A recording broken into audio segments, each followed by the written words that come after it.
지난 주간 동안에 제가 18세기 위대한 부흥의 인물 조지 휘필드의 짧은 간증 이야기를 여러 차례 읽었습니다. 그러면서 제가 그분의 생애 속에 역사하셨던 하나님의 은혜와 그 능력에 대하여 제대로 알지 못했었다 하는 것을 절감을 했습니다. 그런 글을 처음 읽은 것은 아니지만 그러나 제 마음속에 그분의 생애 속에 어떤 일이 있었는지에 대하여 이전에 보거나 들었던 어떤 것들이 마치 편견처럼 작용을 해서 그분의 그 회심의 삶, 그 변화의 역사의 자세한 과정들을 제대로 이해하지 못한 채 막연하게 알고 있었다 하는 사실을 절감을 했습니다. 하나님께서 한 사람의 인생을 하나님의 영광을 위하여 사용하기를 원하셨을 때 그에게 어떤 일들이 일어났는지, 하나님께서 그에게 도대체 어떤 일들을 일으키셨는지 제대로 이해하려고 하지 않았다라고 하는 반성을 하게 되었고, 한 글자 한 글자 다시 한번 세밀하게 읽어나가고 또 다시 읽어나가고 또 다시 읽었습니다. 그러면서 오늘 우리는 하나님의 역사에 대하여 너무나 무지하다 하는 사실을 절감했고, 이런 사실들을 여러분들에게 가르치고 선포해온 저 자신도 제대로 알지 못했다라는 반성을 하게 되었습니다. 그래서 6월달이 되면서 6월의 메시지를 이렇게 정한 겁니다. 여호와께로 돌아가자.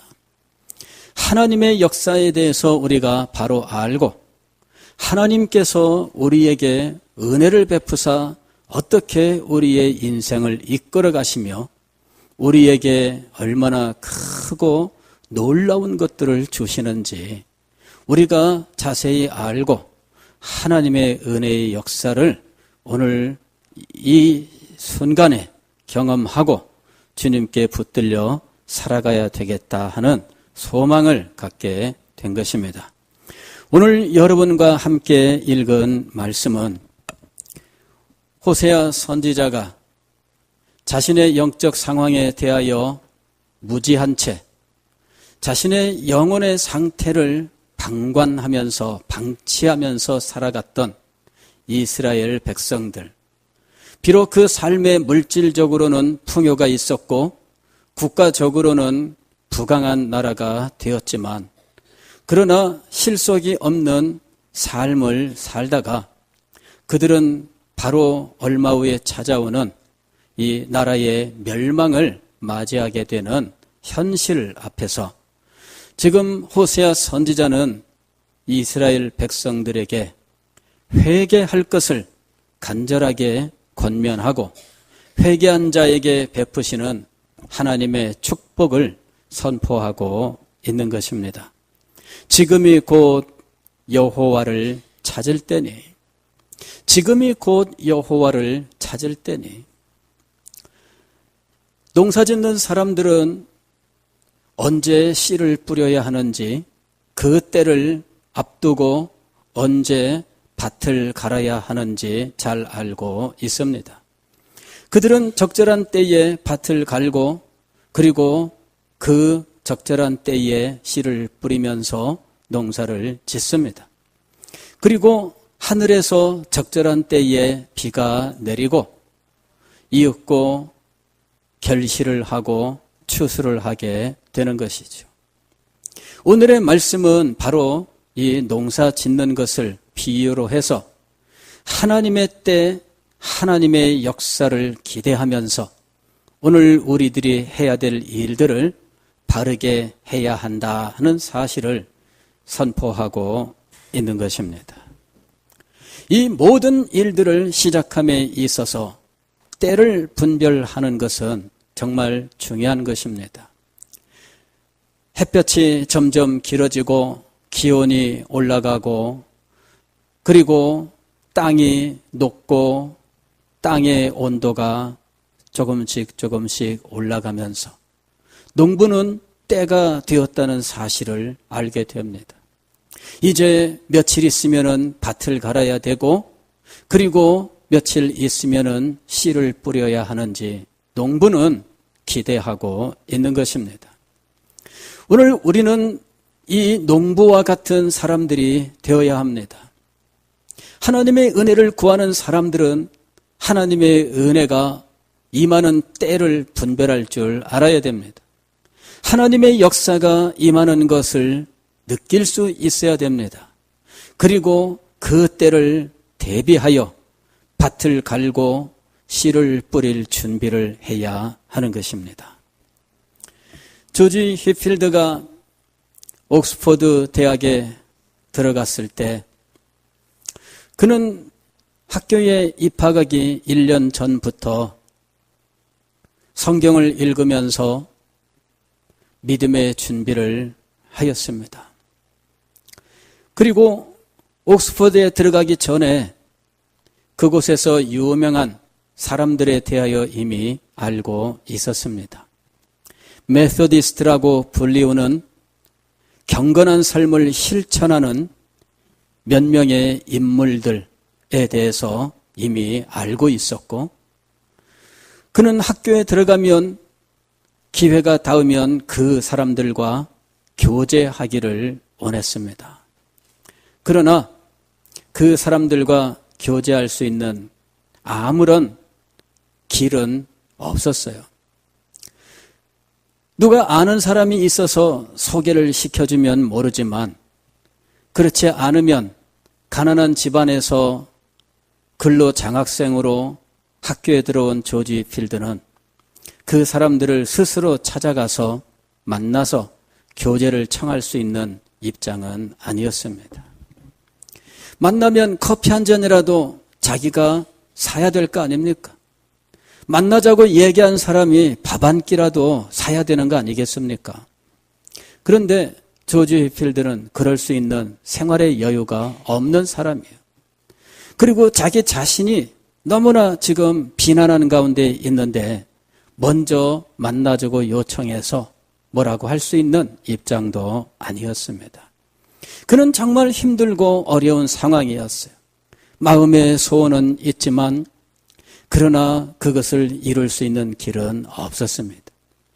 이 사람들이 어느 교회에 출석하며 성찬을 받는다는 이야기는 알고 있어서 그곳에 가면 그 사람들을 볼 수 있을까 찾아가서 예배를 드리고 성찬에 참여하고 두리번거리면서 이 사람들을 찾아보는 것이 그가 할 수 있는 일의 전부였던 거예요. 그는 유명한 이 사람들을 만날 수 없었습니다. 그들과 연결시켜주는 사람들을 주변에 두고 있지 못했습니다. 이 사람들이 빈민구제소에 찾아가 가난한 사람들을 돕고 어려움에 처한 사람들을 돕는다는 이야기를 듣고 그는 빈민구제소에 한번 들러보았어요. 그랬더니 마침 그 순간 자살을 시도하다가 실패했던 한 주부를 만난 겁니다. 그래서 이 사람에게 자기가 해줄 수 있는 최선의 도움을 주죠. 나는 힘이 없지만 어디 찾아가면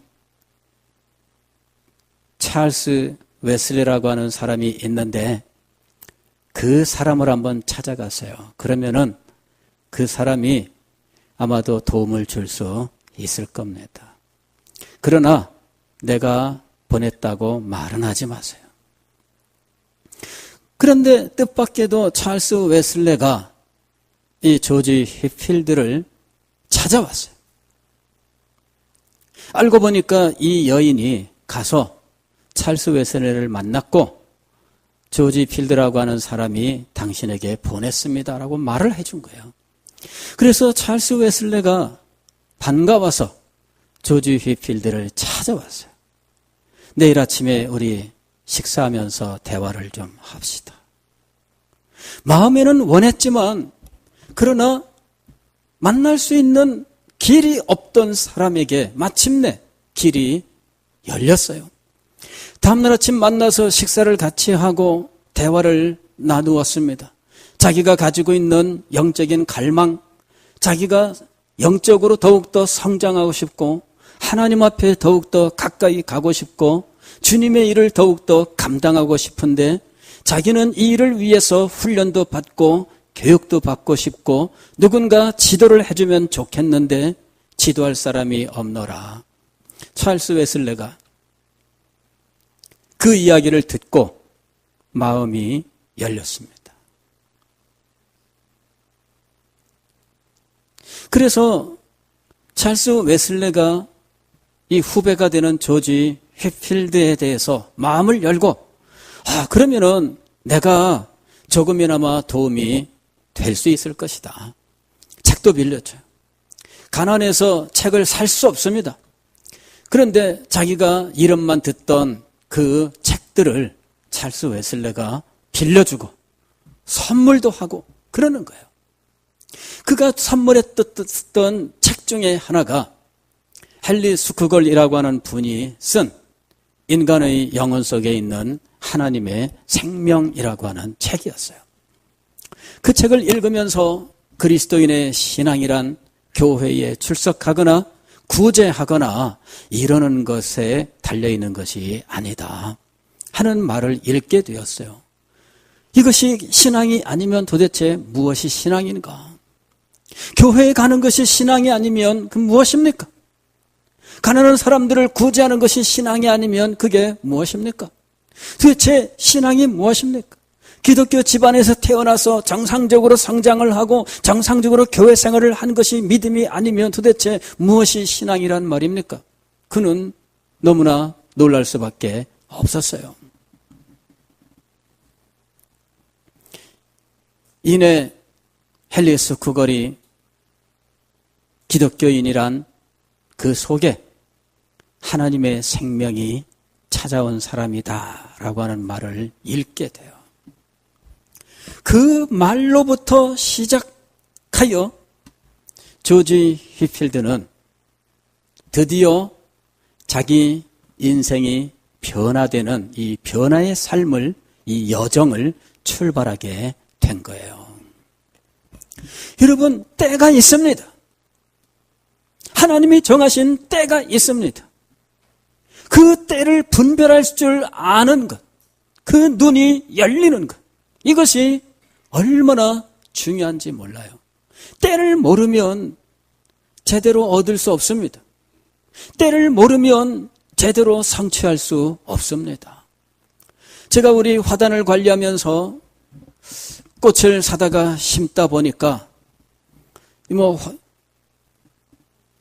하우스에서 기르던 이 꽃들은 화단에 옮겨 놓으면 제대로 살지 않아요. 얼마 있다가 죽어요. 며칠만 꽃을 보고 버리는 겁니다.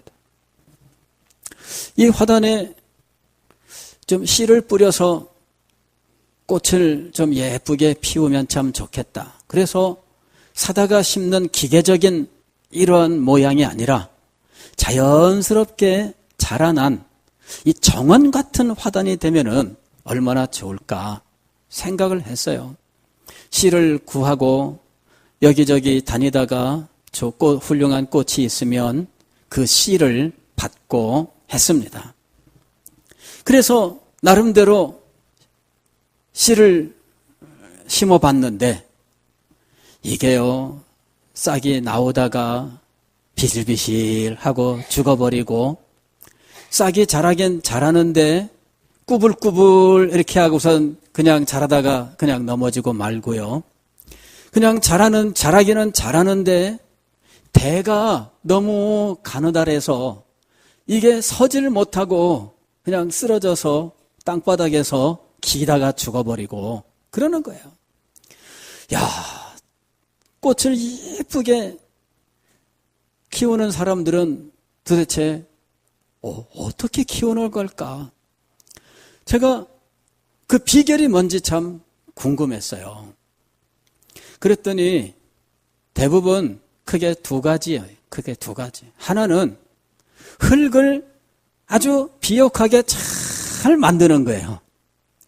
미리 거기다가 퇴비를 뿌려놓고 그 다음에 이 땅을 뒤집어 기경하는 거죠. 뒤집어서 엎고 잘 섞어요. 그렇게 해서 이 흙을 비옥하게 만들고 그 다음에 씨를 뿌리는데 적절한 때가 있습니다. 아무 때나 가서 씨 뿌린다고 되는 게 아닙니다. 이 씨를 뿌리는 적절한 때가 있더라고요. 이 꽃이 어떤 꽃이냐에 따라서 이 꽃을 언제부터 언제까지 기간이 딱 정해져 있어요.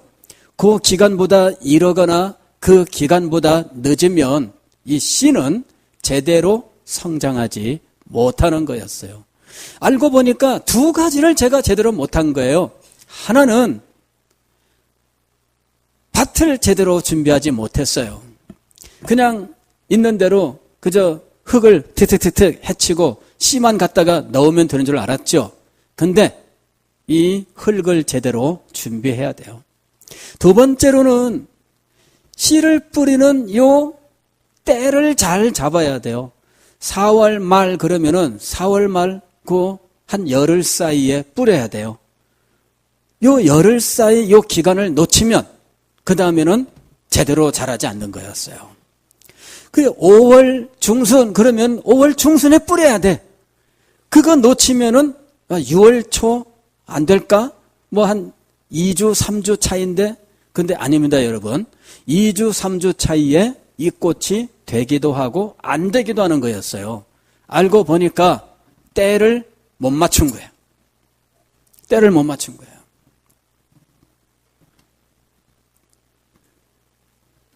때를 분별해야 돼요. 때가 된 걸 알아야 돼요. 그 때에 밭을 준비해야 돼요. 그리고 그 밭에 씨를 뿌릴 수 있어야 됩니다. 오늘 우리 성경이 이것을 우리에게 말씀하는 겁니다. 너희가 자기를 위하여 공의를 심고 인애를 거두라. 너희 묵은 땅을 기경하라. 묵은 땅을 기경하고 공의를 심어야 되는데 바로 지금이 곧 여호와를 찾을 때니 요 때를 맞춰서 하라 그 얘기입니다. 때를 맞춰서. 조지 휘필드가 찰스 웨슬레를 만나고 그로부터 몇 권의 책을 공급받고 그와 대화를 통해서 마음속에 하나님의 은혜를 사모하는 심정을 키워갔을 때 하나님께서 그에게 한 책을 통하여 의문을 갖게 했고 그 의문을 붙들고 하나님 앞에 엎드려 기도하게 하셨는데 신기하게 조지 휘필드가 기도할 때 그의 위에서부터 그를 누르는 압력, 어떤 힘 같은 것들을 느껴요. 자기를 무거운 무엇인가가 짓누르고 있다라고 하는 이 느낌, 그 느낌 때문에 굉장히 힘들어해요. 어떤 영적 체험이 우리에게 올 때 누구에게나 동일하지는 않습니다만은 조지 휘필드에게 시작된 이 영적 체험은 무거운 짐이었어요. 이것이 그의 등을 짓누르는데 하나님 앞에 기도한다고 엎드렸는데 얼마나 이 짐이 무거운지 그는 기도할 때 너무너무 힘들었어요. 그래도 그는 버텼어요. 버티고 그야말로 무릎을 꿇고 엎드려서 이 팔로 그 무거운 짐을 버티면서 하나님 앞에 기도하기 시작을 한 거예요. 근데 날마다 기도할 때마다 그 무거운 짐이 그를 계속해서 짓누르는 거예요. 그러면서 그는 이 문제를 해결하기 위해서 다방면으로 노력을 해요.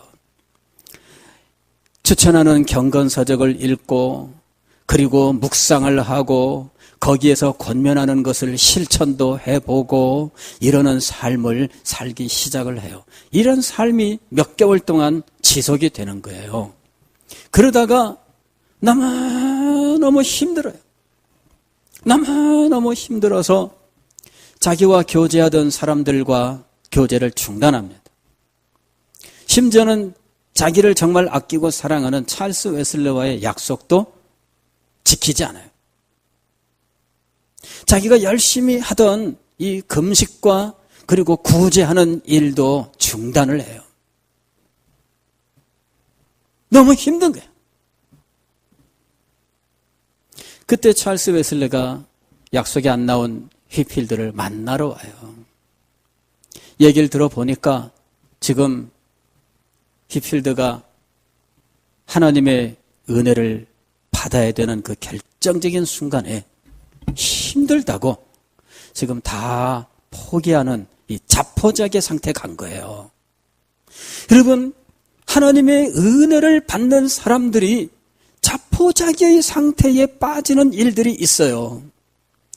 어느 사람이 은혜를 추구하다가 180도 바뀌는 일들이 있습니다. 그런 사람들을 종종 만나요. 은혜를 추구하던 사람인데 180도 바뀌는 거예요. 왜냐하면 이 사람이 그렇게 사모하는데 답이 없어요. 그래서 어느 순간 이 사람이 포기하게 되는 거예요.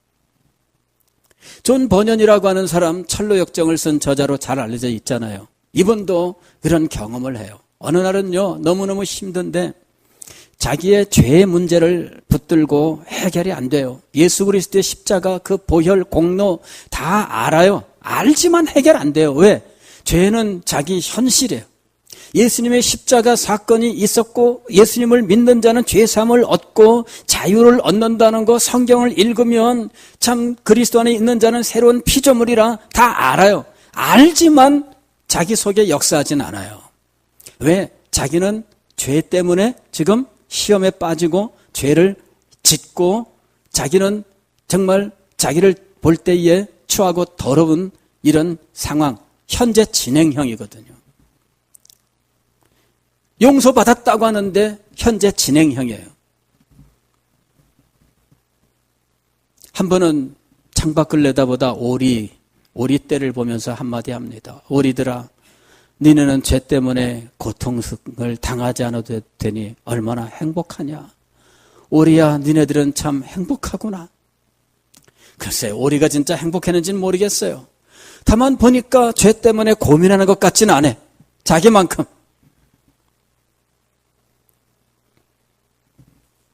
찰스 웨슬레가 자기 형을 소개를 해주고 형 존 웨슬레가 조지 피드를 만나서 권면을 해요. 낙심하지 마라. 포기하지 마라. 이럴수록 자기가 하던 일을 계속해서 신실하게 해야 된다. 휘필드가 다시금 마음을 잡고 자포자기의 상태에서 낙심의 상태에서 이전에 노력하던 상태로 다시 돌아서요. 이런 기간이 얼마큼 되느냐 하면 1년. 마침내 1년이 거의 다 되었는데 부활절을 앞두고 그는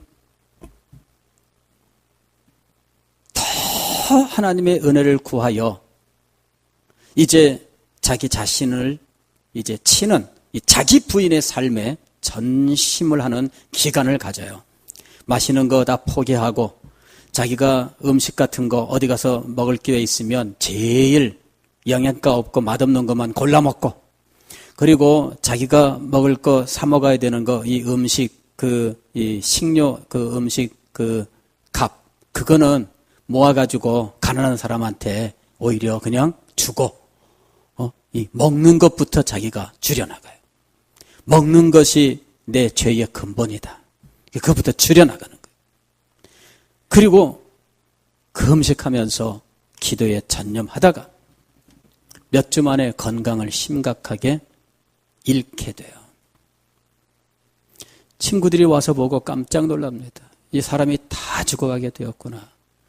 조지 필드를 돌봐주던 교수님에게 찾아가서 휘필드, 휘필드가 지금 엉망입니다.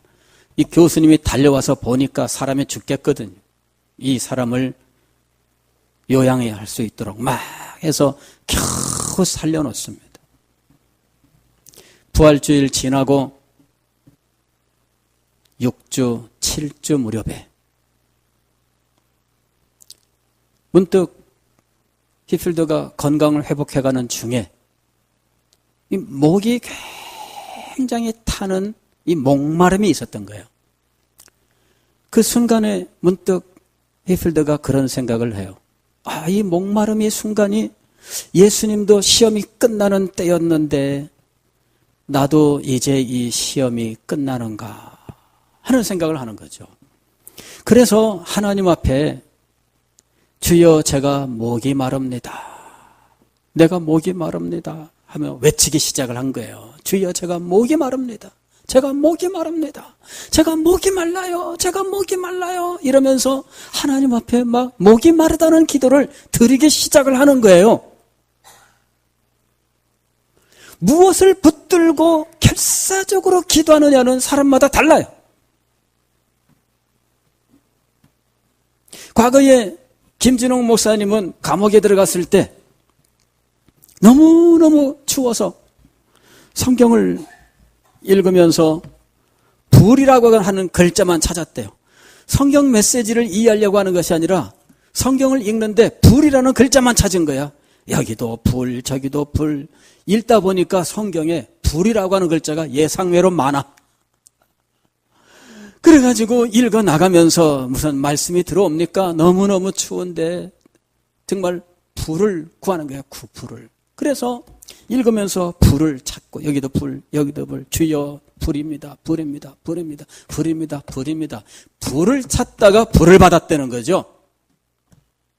갑자기 확 하고 뜨거움이 몰려오는데 자기를 막 불태우는 거예요. 그리고 이 감옥에서 겨울날 이 차가운 이 감옥에서 이 사람은 불을 체험해요. 불을 체험해요. 근데 조지 필드는 목마르다. 주여 제가 목이 마릅니다. 주님 제가 목이 탑니다. 이 목마르다는 이 하나의 문제를 가지고 하나님 앞에 기도하기 시작을 했는데 어느 순간 그의 목마름이 사라진 거예요. 할렐루야. 그의 목마름이 사라졌어요. 그러면서 그를 짓누르고 있었던 그 무거운 짐, 그를 막 짓눌러서 이 땅바닥에 무너지게 만들던 그 무거운 짐, 그에게 계속해서 시험하던 이 사탄의 시험, 다 포기해라, 그거 해서는 안 돼, 이렇게 하는 것들, 아니면은 막 자극적인 막 어떤 이런 것들, 이런 사탄의 시험들, 그리고 자기를 괴롭히고 있었던 이 죄의 문제들 한꺼번에 쫙 풀려나가는데 할렐루야, 자유를 얻은 거예요. 자유를.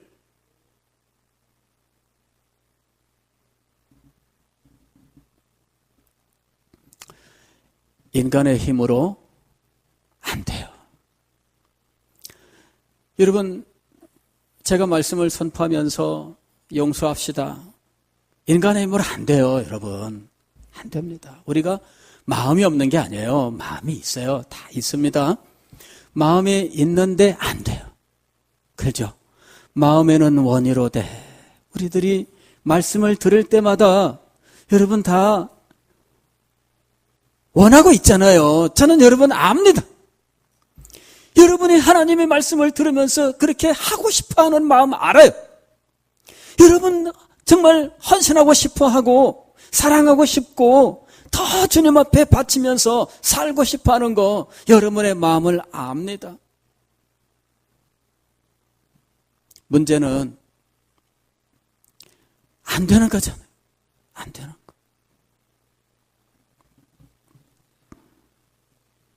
그걸 우리가 어떻게 할 수 있을까요? 어떻게 해야 주여 할 수 있습니까? 우리가 주님 앞에 이걸 숙제를 가지고 기도해야 돼요.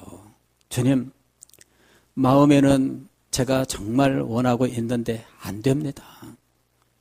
그러면 길을 찾아봐야 되는 겁니다. 이게 때. 여러분이 원하는데 안 되는 거, 이것을 여러분들이 발견했다면 이게 지금 때가 온 거예요. 지금이 곧 여호와를 찾을 때니 때가 온 겁니다. 자기에게 하나님의 은혜가 임할 때가 되었다라고 하는 사실을 발견해야 돼요. 마음속에 원함이 있습니다. 자꾸만 마음속에 이 다가오는 것이 있습니다. 그렇다면 여러분, 때가 되었다는 것을 깨달아야 돼요. 지금이 곧 여호와를 찾을 때니. 그러면 준비해야 돼요. 여기 보면은 너희 묵은 땅을 기경하라 그랬습니다. 이 묵은 땅이란 우리의 마음을 말하는 거예요. 우리의 방치되었던 삶을 말하는 겁니다.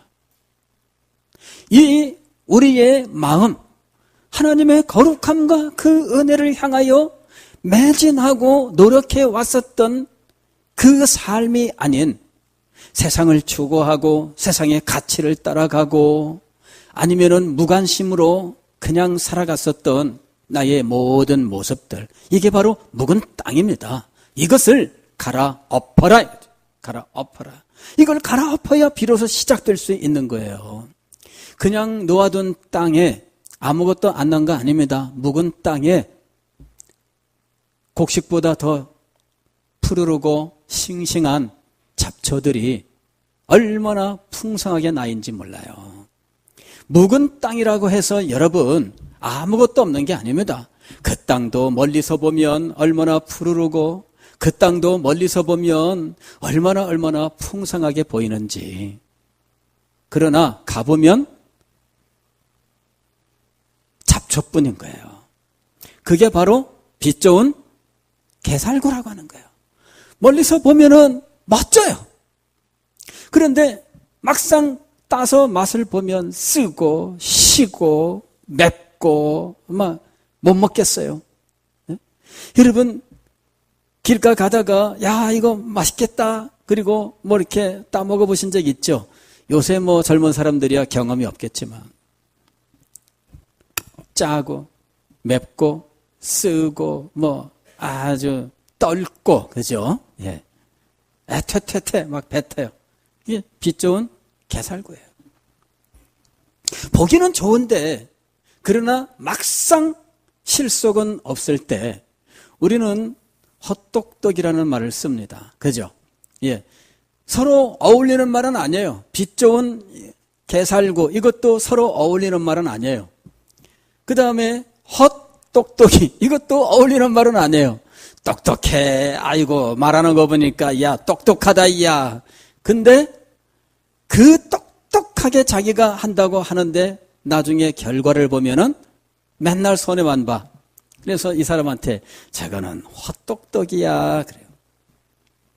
근데 오늘 그리스도인들이 이런 삶을 살아가고 있다는 거예요. 정말 여러분의 인생을 위하여 유용한 것이 무엇입니까?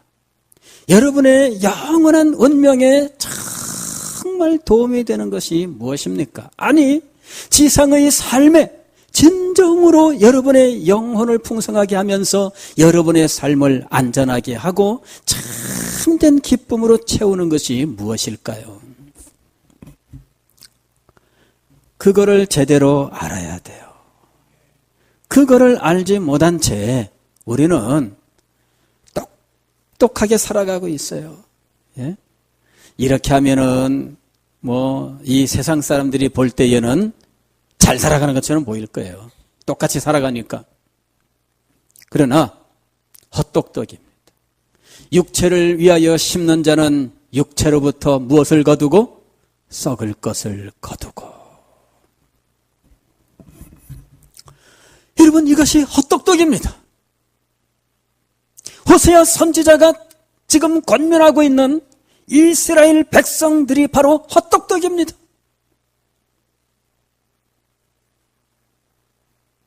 그들은 부강한 나라를 만들었습니다. 그들은 자기의 집안 살림살이를 잘 이루었습니다. 그러나 얼마 있으면 이 나라는 멸망할 것입니다. 그것이 바로 헛똑똑이에요. 그곳에서 영생을 얻을 수 있을까요? 그곳에서 거룩한 것을 거둘 수 있을까요? 그곳에서 여러분을 참되게 기쁘게 하는 그 참 행복을 거둘 수 있을까요?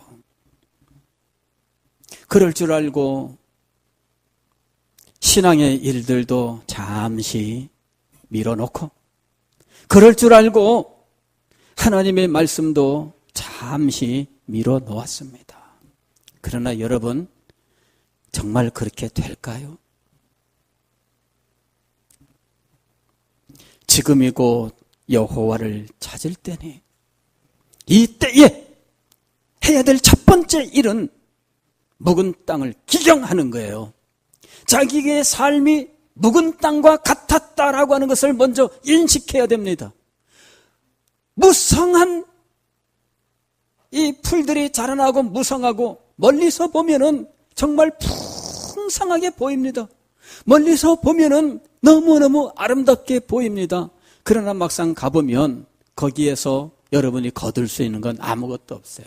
맨 잡초뿐입니다. 그게 우리들이 추구하는 삶입니다. 그것이 우리가 세상에서 얻을 수 있는 것들이에요. 자신의 현실을 바로 볼 수 있어야 돼요. 묵은 땅과 같이 되어 있는 이 현실을 봐야 돼요.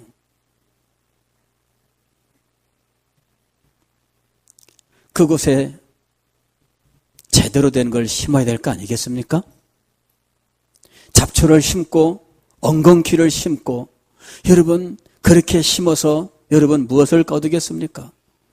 제가 며칠 전에 어딜 갔더니 어떤 목사님이 저한테 이게 엉겅퀴입니다 그래. 엉겅퀴를 보니까는 가슴까지 올라왔어요. 이 엉겅퀴가.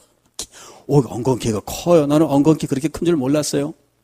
그랬더니 이 엉겅퀴가 그렇게까지 막 1m 이상 크게 자랐는데, 대도 제 손가락 굵기만큼 그래가지고요, 이게 막 자랐는데 제가 생각하던 엉겅퀴가 아니에요. 여러분, 이 묵은 땅은 제대로 된 것을 심지 않았기 때문에 제대로 된 열매를 내지 못합니다. 묵은 땅을 갈아엎고 그곳에 제대로 된 걸 심어야 되는데, 오늘 호세아 선지자는 의라고 하는 씨를 심으라고 말씀하는 거예요. 너희가 자기를 위하여 공의를 심고 그랬습니다. 무엇을 심어야 한다고요? 의를 심어야 됩니다. 그냥 놔두면 잡초 씨앗만 떨어져서 자라는 겁니다. 하나님의 백성들이 심을 것은 잡초가 아닙니다. 하나님의 백성들이 심어야 할 것은 의라고 부르는 거예요. 이것은 하나님의 말씀에 지시한 것들을 말하는 겁니다. 하나님의 백성들에게 하나님께서 요구하시는 거예요. 하나님께서 자기 백성과 언약을 맺으시고 언약의 백성들에게 마땅히 요구하시는 것이 있습니다. 그것을 살아가는 것입니다. 이게 바로 의예요. 하나님의 백성들이 심어야 할 것은 의입니다. 그는 어디에 가든지 의를 심어야 되지 다른 것을 심으면 안 되는 것입니다. 하나님의 백성이 가서 잡초를 심고 다니면 되겠습니까?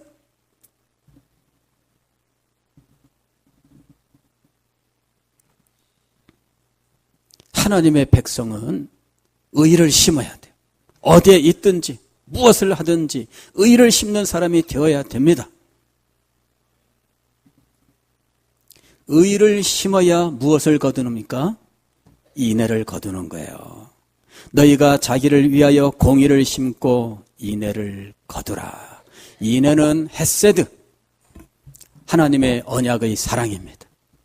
이 하나님의 언약의 사랑으로부터 모든 선한 것들이 풍성하게 임하는 거예요. 그래서 의라고 인애를 거두라 이렇게 말한 거예요.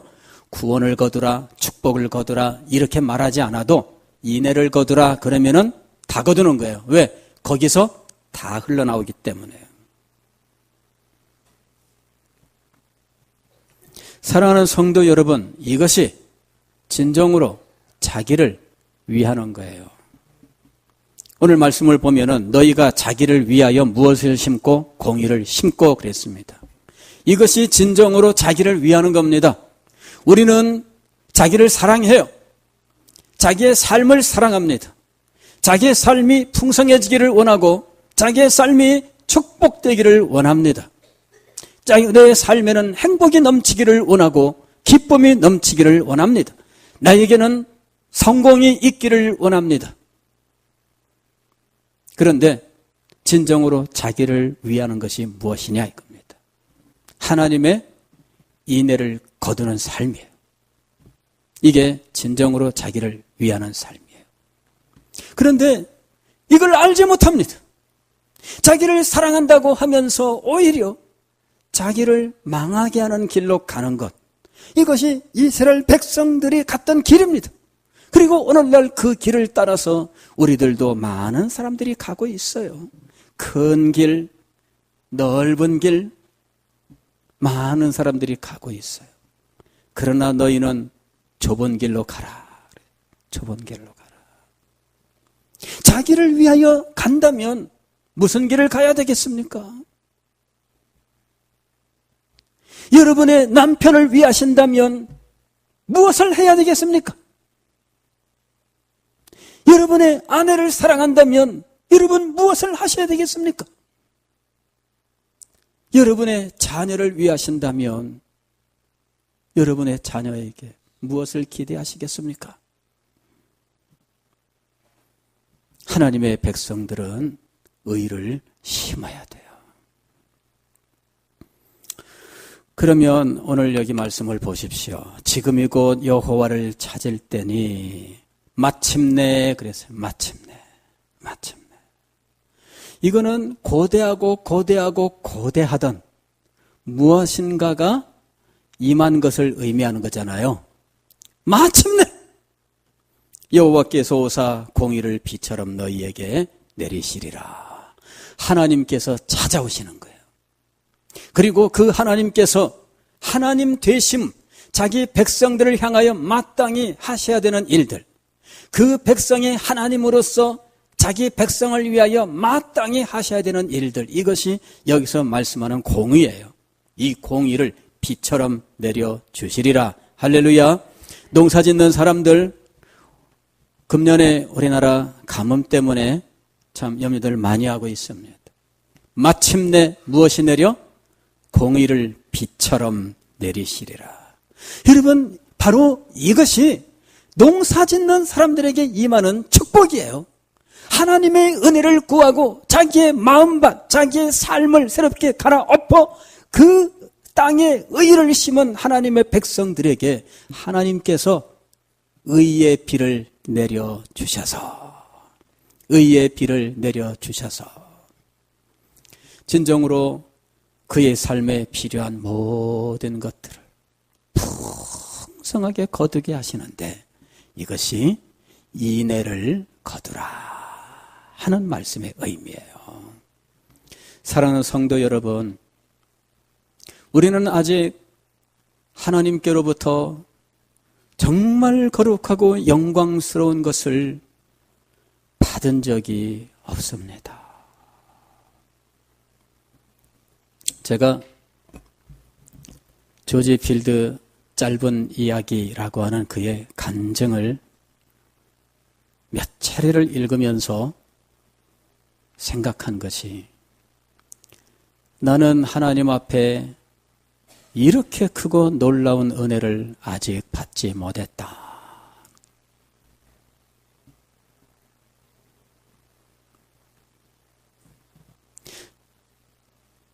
저는 우리 여러 성도 여러분들과 함께 이 은혜를 같이 받고 싶습니다.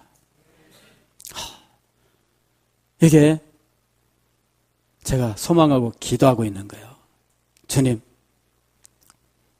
우리 성도들에게 이 은혜를 주십시오.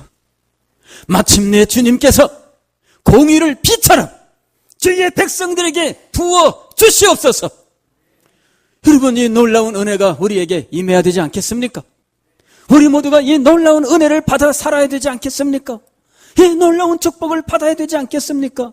그래야 마침내 우리가 하나님의 백성으로서 이 땅에서 주의 영광을 나타내는 자리에 나가야 되지 않겠습니까? 지금이 곧 여호와를 찾을 때니, 이 때를 분별하는 거, 이게 중요해요. 여기서부터 출발하는 거예요. 하나님의 말씀을 들을 수 있는 자는 지금이 바로 그 때가 된 줄로 믿으시기를 바랍니다. 성령께서 교회들에게 하시는 말씀을 듣는 자마다 지금이 여호와를 찾을 때가 되었다는 사실을 확신하시기를 바랍니다. 그 은혜를 사모하여 때를 분별하여 땅을 깔고 의의 씨를 뿌리는 자에게 마침내 의의 비를 내리시고 인애를 거두게 하시는 하나님의 은혜가 임할 줄 믿습니다. 이 축복을 받아 누리는 저와 여러분이 되시기를 주의 이름으로 축원합니다.